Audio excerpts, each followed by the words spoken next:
trying to okay and copy this one, copy link, or if I copy this, hello, I'm just trying to copy this link and then share on the Facebook if possible, my Facebook. Okay, so good evening, and I'm just trying to make sure おはようと書いてくださいました。ありがとうございます。I would like to introduce myself if many people actually can watch this YouTube live streaming by Akari Mochizuki. Hello. Oh, thank you very much for joining. I can see some of you now just trying to join. And thank you very much. Thumbs up. Thank you. Thank you very much. And this YouTube live streaming in English is now happening. And this is actually my, let's say, first time to stream in English. My first time streaming in Japanese happened earlier today, around 12, I think, of the UK time. And then 12 o'clock UK time means 9 o'clock, 9 p.m. in Japan. And I'm trying to have 2 different sessions every day, or if I am available, I can be out. But if I'm available for those 2 timings every day, I would like to have this session in Japanese, then in English. So it's like the same content. I try to have the same topic for each session so that anybody who listened to Japanese version can come back to this English version to check what I'm talking about in English. And also, if you are learning Japanese, you can come to my Japanese session, then come to this English session to confirm whether you understood my Japanese session earlier on the day. And I try to do this all the time in the past, but this year, 2026, will be the best time for me to start this because I have more time for those 2 timings. And also I can help people if, for example, hi, thank you very much. Thank you. Hello. Very nice hands, icons. I love this. Thank you very much. Thank you. And yeah, so I just wanted to do this for a long time. And I'm such a, let's say, talkative person in Japanese and English.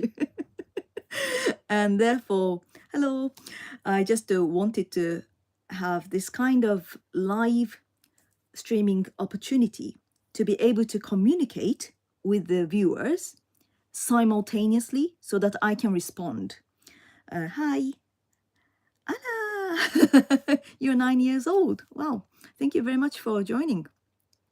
I try to be as clear as possible when I talk about Japanese culture and also Japanese themed topics, because this will be a special opportunity for me to talk about it, because usually I work as a Japanese singer, and I just wanted to introduce myself a little bit, because whenever I perform on stage, the time is limited, so not so many opportunities for me to explain who I am and where I am from. So tonight, I would like to talk about myself, why I am doing this job and then this role, and why I came to the UK to start living, what is my background. Okay, so let me introduce my name first. My name is Akari Mochizuki. Okay, Akari in Japanese means light. Then Mochizuki in Japanese means the full moon. So it means lights from the full moon. How beautiful is that? It is as beautiful as I am. I say this all the time, by the way. Anyways, I just wanted to explain the meaning of my name. My name actually is the stage name. Akari Mochizuki is not my legal name, but many people remember me as Mochi. Mochi. Okay? Mochi in Japanese means rice cake. イギリスのどこに住んでいますか? I'm from the UK. Okay. I am living North London. And I have been living in this country for more than, well, this year it will be the 23rd year. Therefore, it's more than half of my life. Oh my God. I've been living in this country for such a long time. Yeah, it's it's a very long time for me to remember what exactly happened in my life. And then, of course, the life in this country is definitely like a highlight. Yes, of course, the time in Japan also was precious, but at the same time, since coming to this country in the UK, I developed my English skills, communication skills, and could work here. Yeah, so I think I came to this country, but I will talk about it a little bit later. But my nickname is Mochi. Can everybody say Mochi? Mochi, as I said, means rice cake in Japanese. It's easy to remember. Mochi. And you can use, hi, Mochi, thank you, hi. Mochi can be replaced to the word cheese when you take photos. So you can say Mochi. And everybody can, have a nice smile. Yes. So try to use Mochi for taking photos from today. Yes, hope you can enjoy remembering my nickname tonight. Okay. And also, I just wanted to talk about my hometown. My hometown is called Iwakuni City in Yamaguchi Prefecture. Do you know where Iwakuni is or Yamaguchi is in Japanese, the map of Japan? My hometown is located at the very west end of the mainland, Honshu, and next to Fukuoka and Hiroshima. It's like in between, let's say.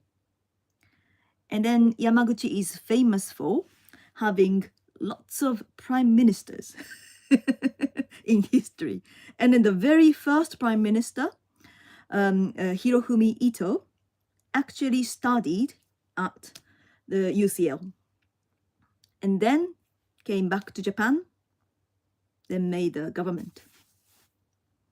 And many Japanese people from Yamaguchi have a sort of passion, yes, towards politics, I think.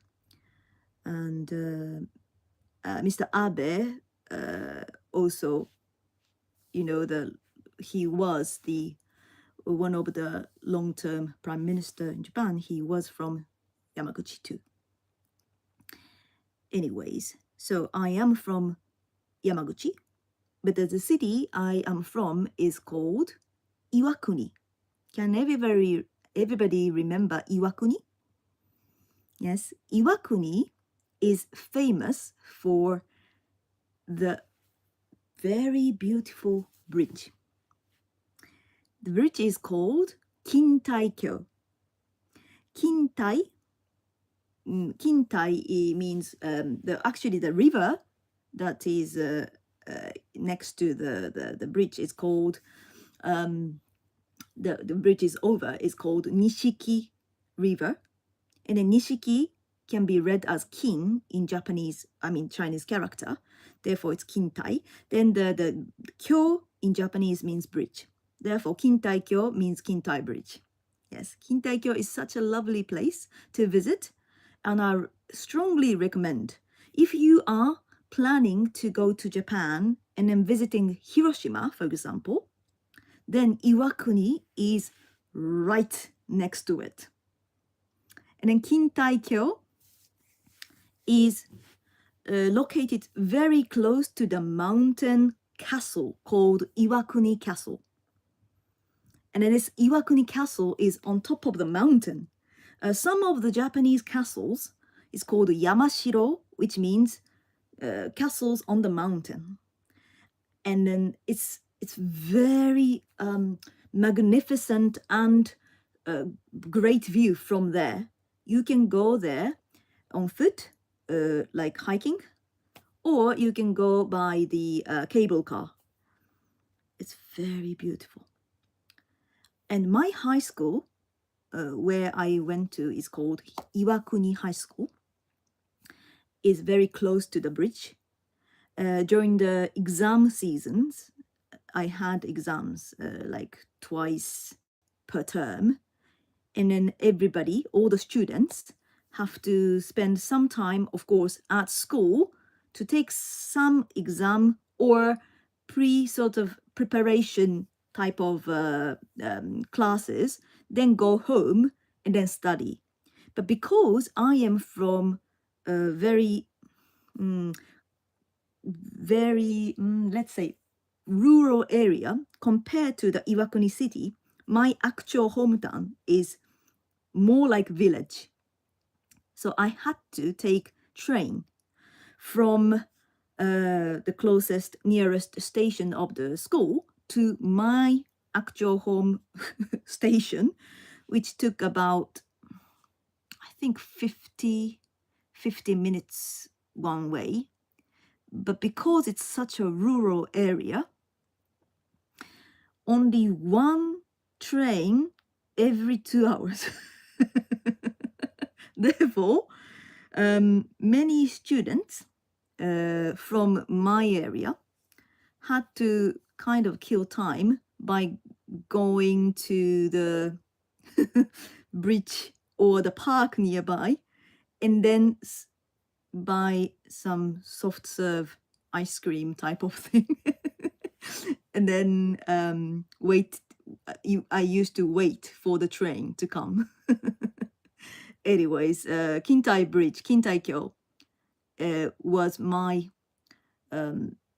favorite place when I was a high school student, and a very nice view when it's spring because it's surrounded by the cherry blossom trees everywhere.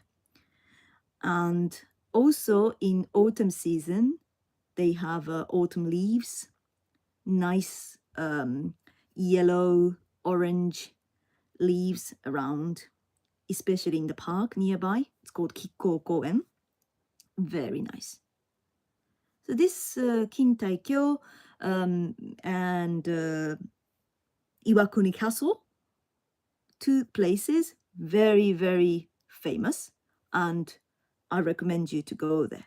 And if you are not afraid of snakes, Iwakuni is famous for white snakes, which is very rare kind. When you go to Iwakuni, it is one of the rarest areas where white snakes actually reside. And it's very, very unique type of creature. And it's actually thought to be the god of fortune.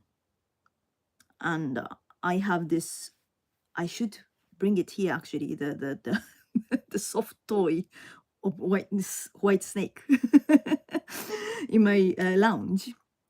And then I always rub to get get the nice good fortune. Anyways, so those three 3 places in Iwakuni I recommend you to visit if you are planning to go to Japan sometime, and then especially if you go west. Hiroshima is definitely worth seeing, but if you go there, like for example, Miyajima Shrine, yes, everybody knows this. Miyajima is a World Heritage. But Iwakuni is right next to it. So I recommend you to remember my advice tonight, that you go there, because you can actually enjoy the view, but also you can remember me as well. It remind you of me if you go to Iwakuni, because I used to see such a beautiful scenery every day when I was a high school student. Anyways, so that's my hometown, Iwakuni, in Yamaguchi Prefecture.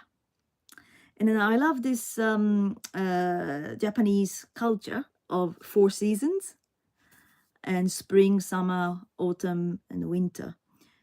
And it seems to be actually changing in the last several years, because I think some of the climate change comes from, well, I don't know, lots of different causes, I believe. But summer in Japan is much, much hotter than it used to be.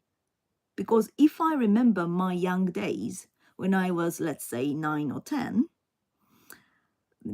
Japanese summer was not that hot. And I could stand it. But when I visited Japan in summer, I think it was about even, I don't know, probably around 17 years ago. I felt that it got hotter. And then according to many Japanese friends that I have, they say current summer season in Japan is incredibly hot, much, much hotter than before.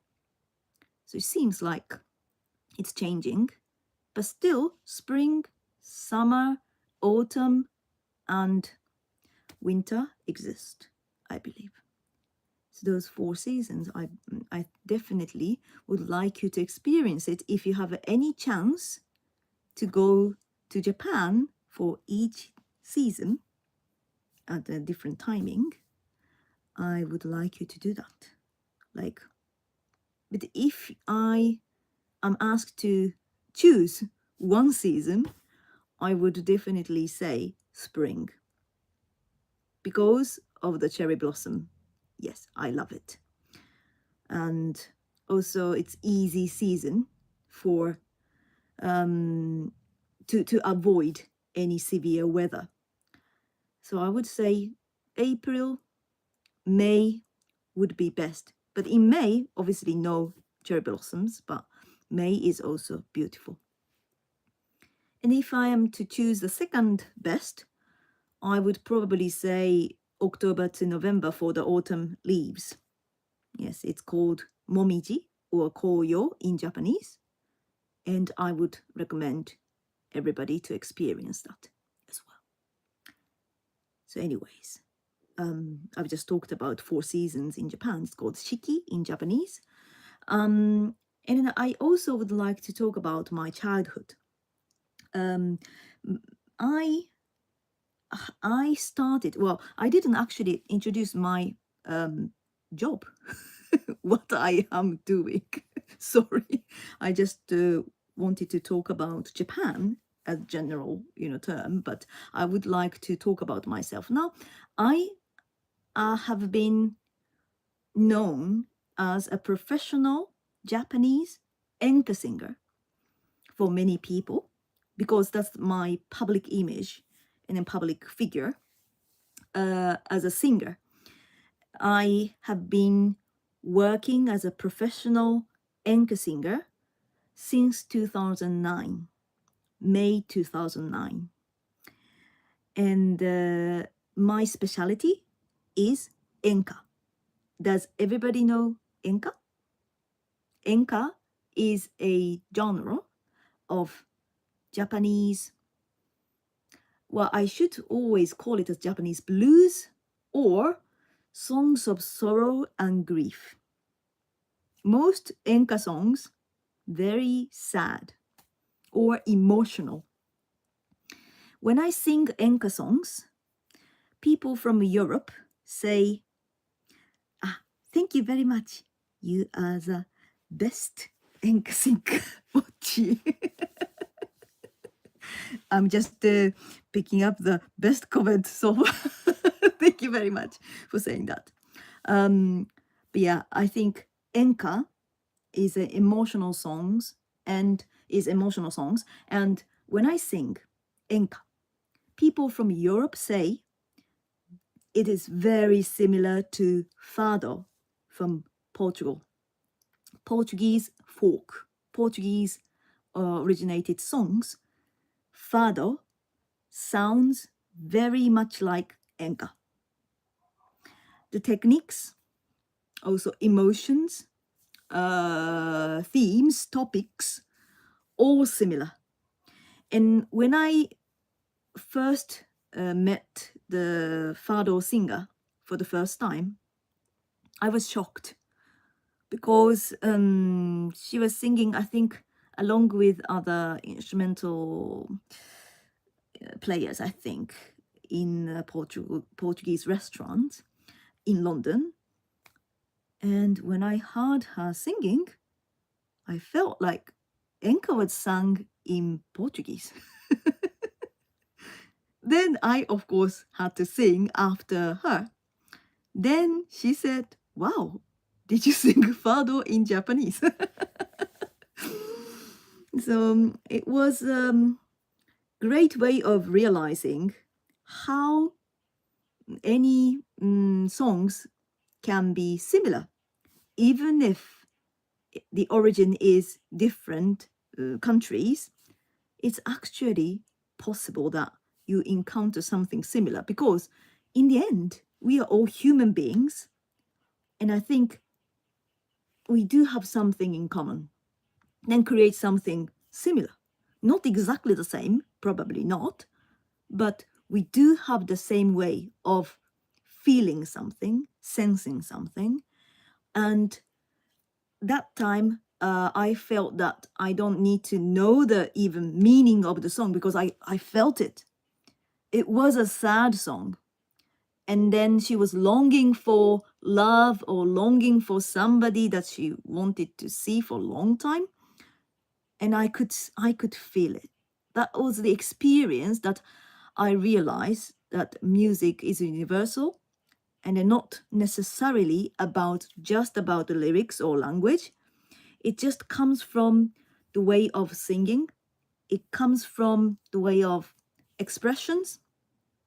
I felt that I should definitely follow that way to show my emotions by my, of course, technique, also facial expressions, and explanation in advance is also important, especially Japan is such a distanced country from many parts of the world. Therefore, many people start thinking, okay, if I say Japanese folk or Japanese enka, what is it? And then, it's very difficult for many people to feel close enough to understand it. That's why I'm here in the UK, in London, so that I can travel anywhere people wanting to know about Japanese culture, Japanese music. I can be there, sing, explain in English, then also sing together if I can teach something, some words or chorus. Everybody can sing together. And that's the beauty of it. And then that's what I want to do all the time, because I can share my expertise as a Japanese singer, knowing the meaning, also the words. Then everybody can chant together, chanting. Yes. Thank you. From Frankfurt. Thank you very much for watching. Thank you. So I have been working as the only professional Japanese Enka singer in the UK. I called myself the only Enka singer in the UK.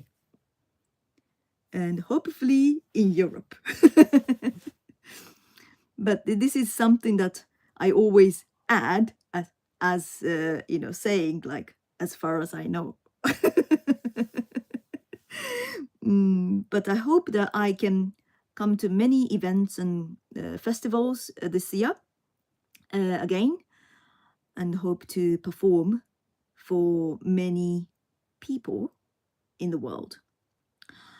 And I also haven't talked much about other jobs that I do. Let me just have a look at my notes. Okay, so I have worked as a sales and marketing person at a Japanese publisher in London.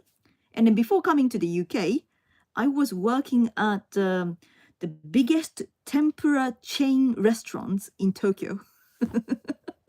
I was firstly the very like young junior waitress, but I was promoted during the year of my work. I was promoted from junior waitress to senior waitress, then senior waitress to leader of the waitress. Then I was promoted to the person who puts tempura on top of the rice. And it's actually quite important to know the positions of accurate positions of tempura pieces, which piece goes on top so that it looks great. Okay, so I was promoted to that position, to moriba, it's called. And then moriba meaning like, putting tempura on top of the rice. Okay. Then finally, I was promoted to the person who actually does this deep frying person. But only when the restaurant is not too busy. Conditional. Therefore, I was working at the Japanese tempura restaurant in Tokyo. And then I was working there 7 days a week. Oh my God, it's not even part-time, is it? I was a student, by the way. I was a student in the school in Tokyo for a year after the high school to go abroad and study. And that school had connections with universities or colleges in Australia, America, Canada, New Zealand, and then UK, English-speaking countries.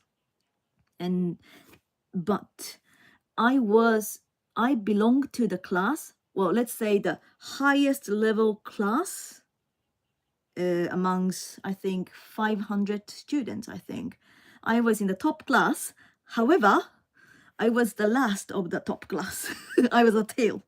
I wasn't good because all other classmates were people who used to live abroad, then came back to Japan. So they were all fluent in English. And then I was kind of fake good English. I had to hide myself, to be honest, because this comes from Japanese education of English study, that everybody is asked to learn and remember things rather than communicate. So I was very good at memorizing vocabulary and words, grammar, rules, and everything. So when I took the English exam at school, I was, of course, good if I'm good at memorizing, right? Because I was just correctly putting the correct word for each brackets. But that does not have any aspect of communication at all. That's why I was confident in exam, but I was not confident in talking, listening, yes and no, but talking, communicating, very difficult. For me, I was not able to open myself at all. I was just trying to hide as much as possible when I when I arrived in the UK for the first time 23 years ago. Oh my God, 23 years ago. The first time I arrived in the UK, I was shocked how bad my communication skill was. I was shocked to notice how bad how bad my communication was. The reason is because I as I said, I was good at grammar, I was good at phrases, orders. I was trying to always be perfect, and then that comes from a Japanese mentality too. I had to complete the whole sentence. But also listening is another part that I struggled as well, because firstly, the English taught in Japan is American English, and here in the UK is British English. The pronunciation is completely different, and then that's another part that I was shocked as well. Iwakuni, my hometown, has an American base, US base, and that's why I had opportunities when I was younger that talking to American people. When I was junior high school there, secondary school in British English, and I had the chance to talk to American people. And then English taught in Japan is American English in general. Therefore, I was familiar, not perfectly able to listen, but I was familiar with American English pronunciation. But when it comes to British English, the first year, I struggled all the way to understand what people are talking, what people are asking. Good example here is that, if I remember it, I just have to laugh. But I was very reluctant to say no to any questions people ask. Therefore, I was saying yes to almost all the questions that I was asked, or agree. Okay, that comes from, of course, Japanese mentality, because Japanese people hate to disagree with people or ask back something because they would like to be nice. And then I wasn't no exception. I was trying to have a good relationship with my friends, native speakers. And they asked me some questions when I started the course. I was taking drama foundation course when I was not fluent in English. I have to laugh. I was not able to communicate, but I was taking drama foundation course, taking Shakespeare. How can people do that? I wish I could take that course again now. After 23 years, I wish I could take that drama foundation course.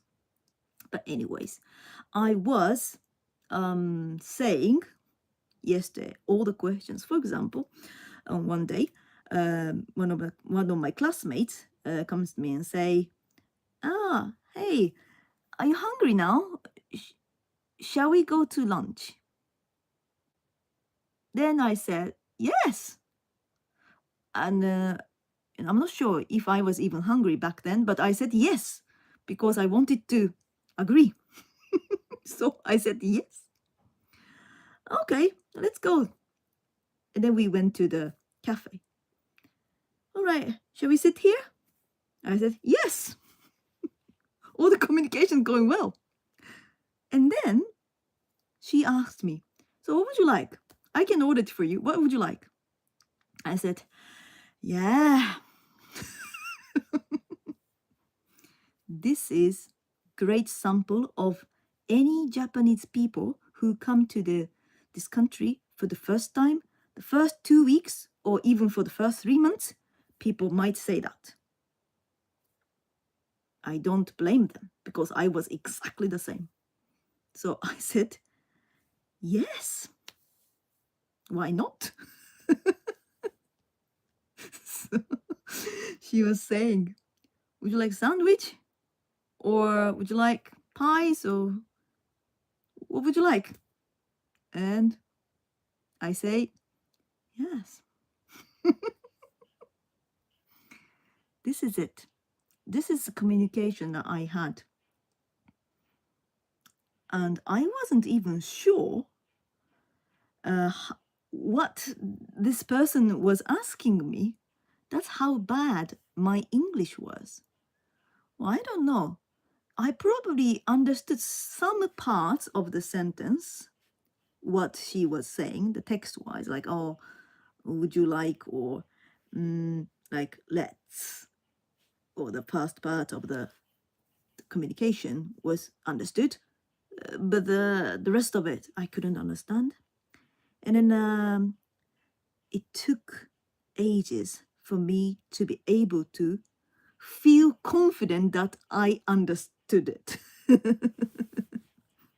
So it was a hard time. But everybody was patient. And I'm pretty sure I made people laugh a lot during that first 2 years of my life in the UK. I didn't even realize that I was making them laugh. But now I understand that this was the case. Now I appreciate it. For those who were there in my class and then be patient with me. And then didn't hate me for being so unclear on the questions I was asked. But I was the top. I was scoring the top in one of the subjects. Do you know what? The subject was movement. I got the highest score for the movement because I didn't have to speak. Anyways, it was hello, nice to see you online. Hello, thank you for watching. So it was my first 2 years studying in this country. That was brilliant. If I think back those days, I can always remember such memories. You know, it was great.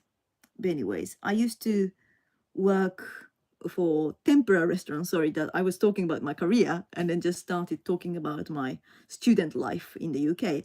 But after the student life in the UK, I started working as a person for the sales and marketing person for the Japanese publisher. Well, it was established by Japanese person, but based in London. So Japanese publisher in London, I started my shakaijin, it's called. Shakaijin in Japanese. Yes, shakaijin life from that publisher. Shakaijin in Japanese means the person who starts working in society. Yes, so after graduating or finishing your studying at the education, yeah, you will start working at the company. And then that was the very first company that I worked. Then I also worked as the letting agent, letting negotiator as well, to introduce Japanese tenants, Japanese expats to the local landlords. And as you can imagine, Japanese people, always tidy, clean, no mess. They greet, polite. All the landlords love Japanese tenants.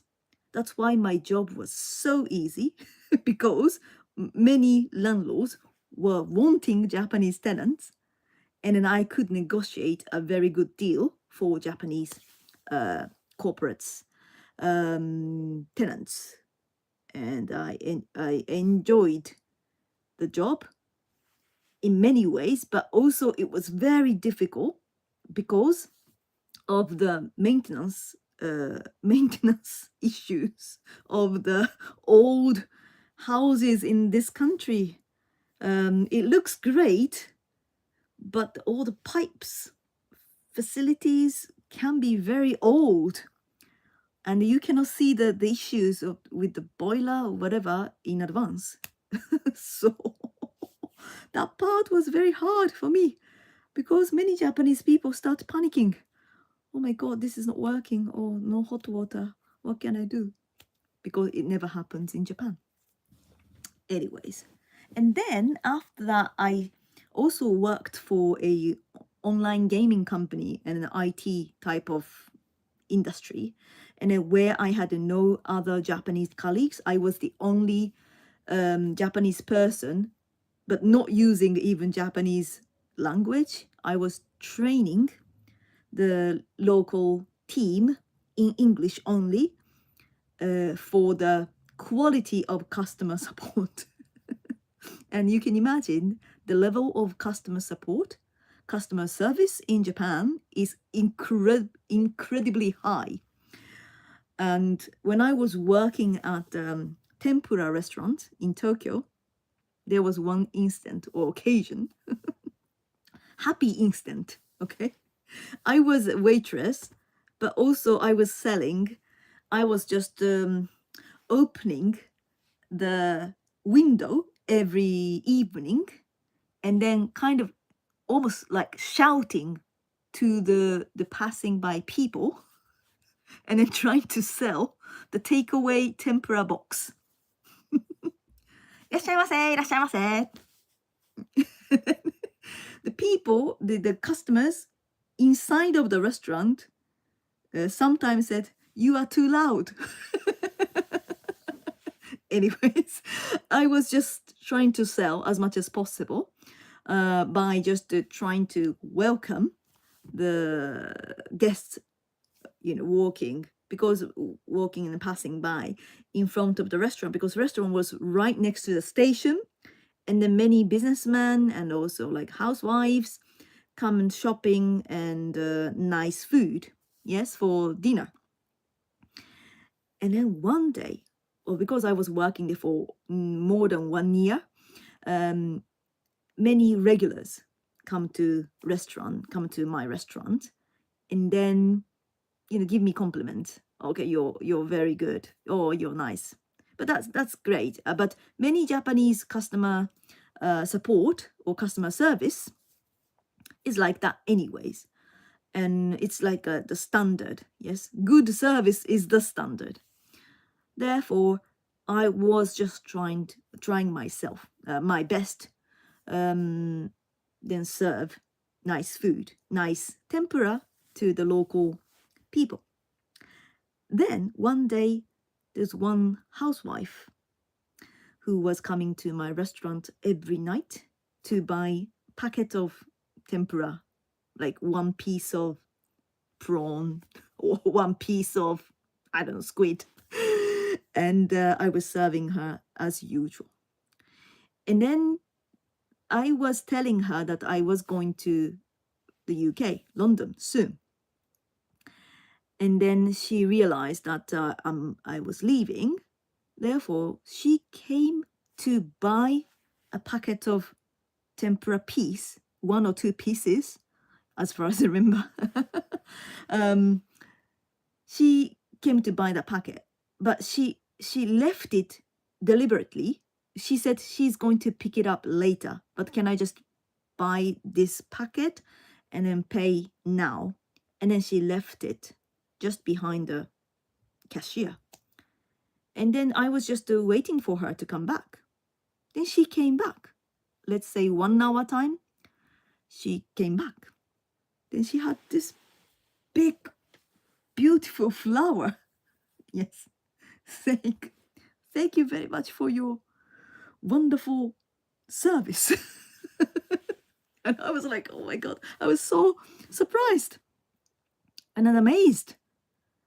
And then she was like so grateful about my energy as a waitress. And then she said like, oh, I wish everybody was like you. But that made my day, and then that made me feel so happy. And well, I was so happy. I could have continued that temporary job, but if I did, I couldn't come to London. I couldn't come to the UK, so I couldn't continue, of course. But yeah, if I think back those days, customer service was something that I really enjoyed. And then I had those Japanese publisher, letting negotiator, and an IT training job as a full-time. Then also I have a freelance interpreter, coordinator work as well. Then MC presenter job at the same time. Many different things that I'm doing every day for the last 23 years. And through those job experiences, I noticed that I should have this kind of streaming, live streaming, and topics that I can talk for Japanese people to understand how great Japanese culture is, for them to know, for them to realize. Also, they should learn something from this country as well, because I do see pros and cons for both countries, Japan and the UK. And I'm not saying which one is better at all, because those good parts or good things about Japan, or something that they could improve, or good things about the UK, and then something that UK can improve, they all come from the cultural backgrounds must be understood. And then this is something that I would like to help as a bridge between two different countries, two different cultures. So this is something that I can do living in London, based in London for over 23 years, but I also am a native Japanese speaker who understands traditional Japanese culture.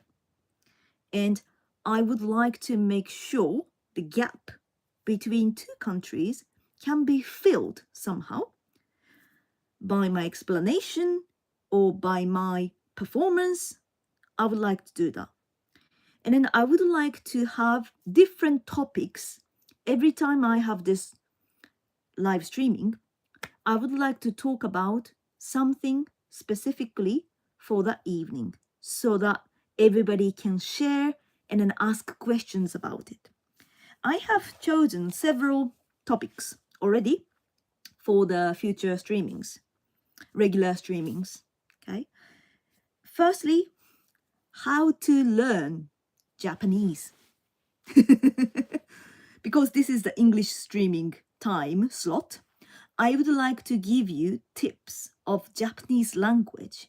Why do Japanese people say this in this situation? Yeah. And then this will help, or it's quite interesting to think about that. Why Japanese people say this or do this or react like that. And then this is something I would like to cover as a topic. And will you be singing?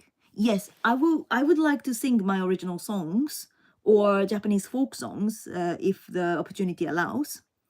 I have to be careful about copyrights and stuff, but I will be able to sing something definitely. So please look forward to that.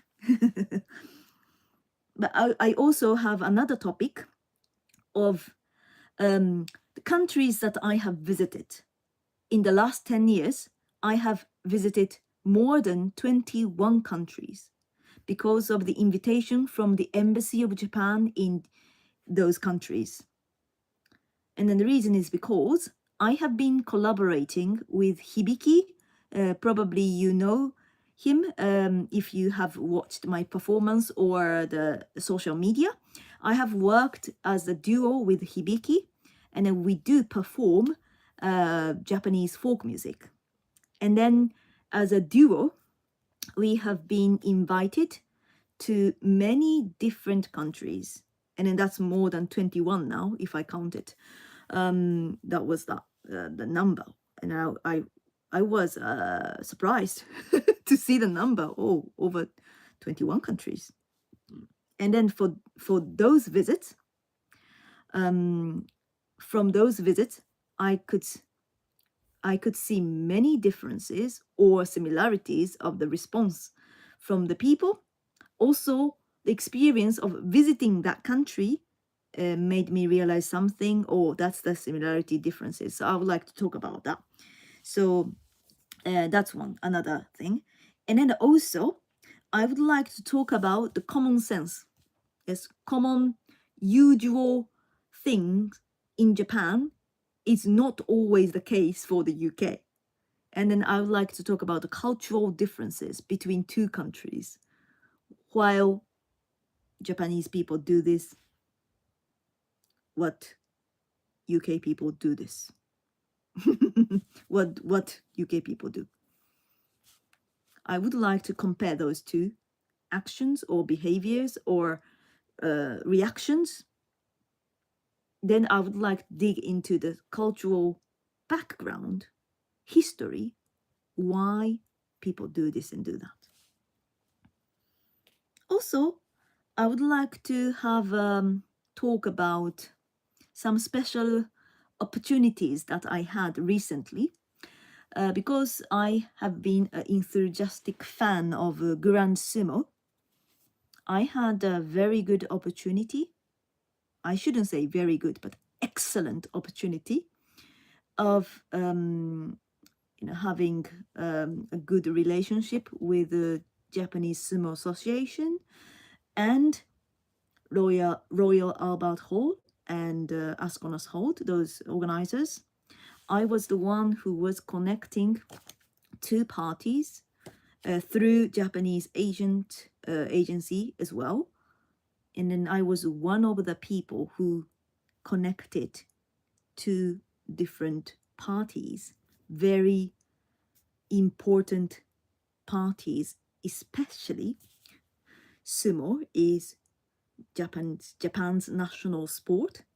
Then the Royal Albert Hall is world-renowned venue for music and also amazing cultural events.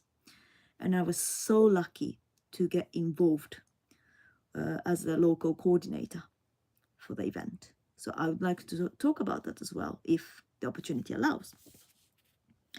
So in this English slot session, I would like to cover as many cultural aspects as possible for Japan and UK.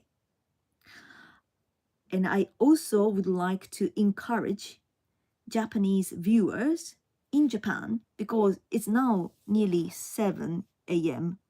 in Japan. And then this streaming actually starts around 6 a.m. in Japan. And then some Japanese people from Japan watching this. 今日の朝ごはんはいつものラーメン二郎マシマシですか？今年も素敵な配信楽しみにしてます。ラーメン二郎食べてません。I don't eat ラーメン二郎 for breakfast. Very oily, greasy ramen noodles called jiroke in Japan. And there's a question about whether I eat very full, filling ramen for breakfast. I eat very healthy breakfast. I eat apple turnover with English breakfast tea with lots of milk. And tea culture is my favorite culture in this country. So I cannot live without tea. Oh my God. If I think about every time I go back to Japan, it's very rare for me, but if I go back to Japan, all the food, I love it in Japan. But the only thing, unfortunately, is the only thing that I miss from the UK is the tea. English breakfast tea, Earl Grey tea, I think because of the water quality, and also milk is different. I love English tea so much. So if anyone wants to give me any gift, just think about tea, please. I cannot have coffee, unfortunately, because it gives me this pounding thing. But I like coffee flavored ice cream. But English tea is my favorite, and I love it. I cannot live without it at the moment. I cannot live without English tea. I have at least 4 cups a day. Sometimes 5, but 4. I have, yes. I like PG Gold. PG Gold, or what is it? The other one. I'm trying to remember the name of the tea.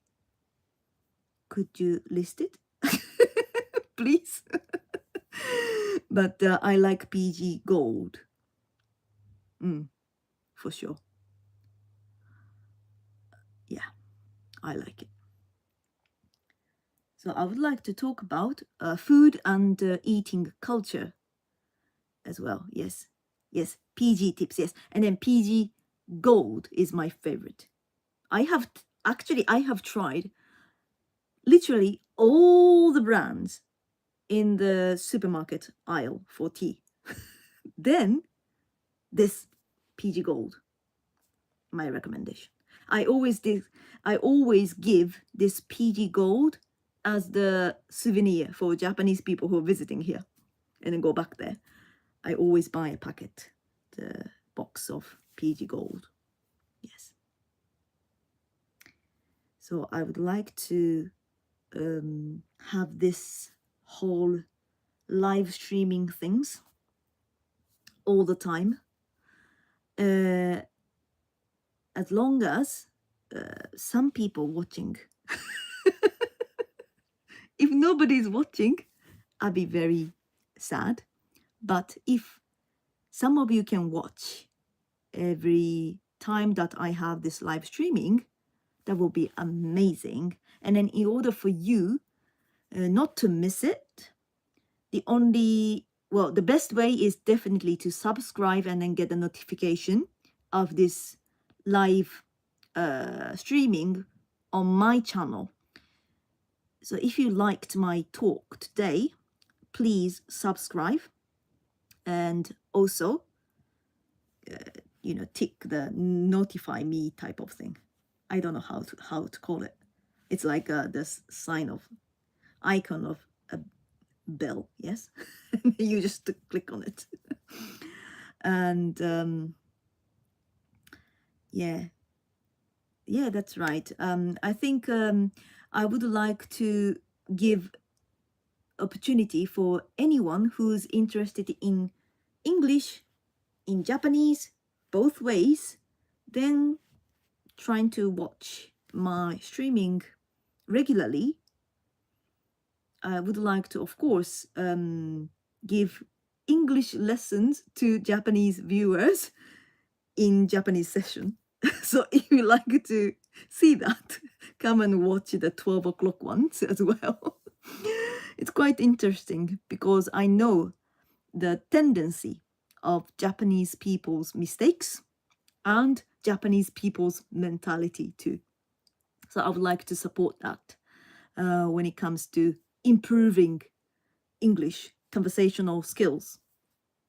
I hope that my session tonight was entertaining somehow.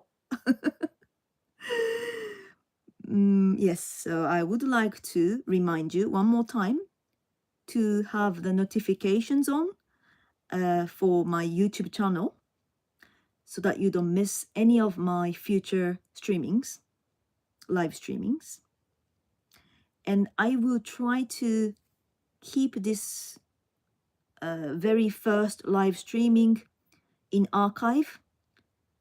I would just need to watch it myself. If I don't look strange, I should keep it for my record so that you can come back and watch it again. Yes, hello. Thank you very much.